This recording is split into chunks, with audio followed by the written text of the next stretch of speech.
things keep building up and there's no communication and you guys aren't talking about it, then guess what's gonna happen? Either choose to not care or communicate. And sometimes there are gonna be disagreements. Apart from giving, it's also important to notice what your friends do for you. And if you're never having disagreements, maybe you should question if you're being yourself around those people.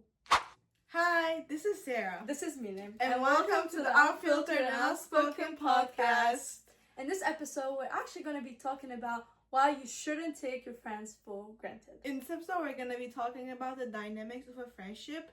This is going to be from how a healthy friendship looks like in the first place to the double-sided effort it needs. We made this episode because we feel like a lot of teenagers and like friendships in general is like a very complicated thing, but it's a beautiful thing, so it also fosters efforts from both sides, and maybe you watching this video can help you. And stay tuned for the end as well because we're gonna give advice and everything. Okay, so our first point are signs you might be taking your friends for granted.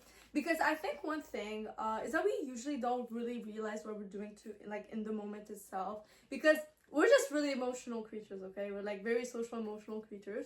So it's normal to not notice the things you're doing at the moment. But then you can like go back and like reflect and then realize that you might have taken your friends for granted. And I think it's really important in the context of this video to figure out like, are you actually taking your friends for granted, and what are like the areas that we can work on to make sure that the friendship is healthy.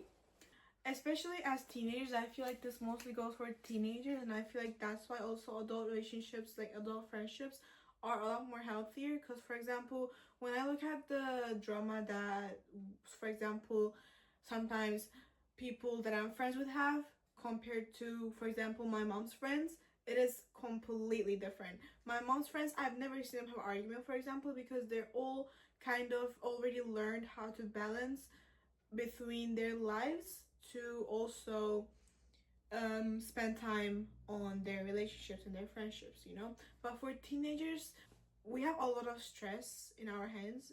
We're kind of setting our future, all those grades, like maybe your sport, all of those stuff are a source of stress for us. And besides all of that, sometimes we might forget our own friendships and how much they are needed in our lives. Yeah, because we do need friendships in our life. And I think one thing about teenagers is that that's where we're actually experiencing our first friendships, our first relationships, our first everything. Compared to the friendships we had when we were like little kids, the friendship we have as teenagers are really complicated because we're all dealing with like these different parts of discovering yourselves. Before we start with anything else, I think we should first talk about what a healthy and strong friendship looks like. Obviously, when we're saying don't take your friends for granted,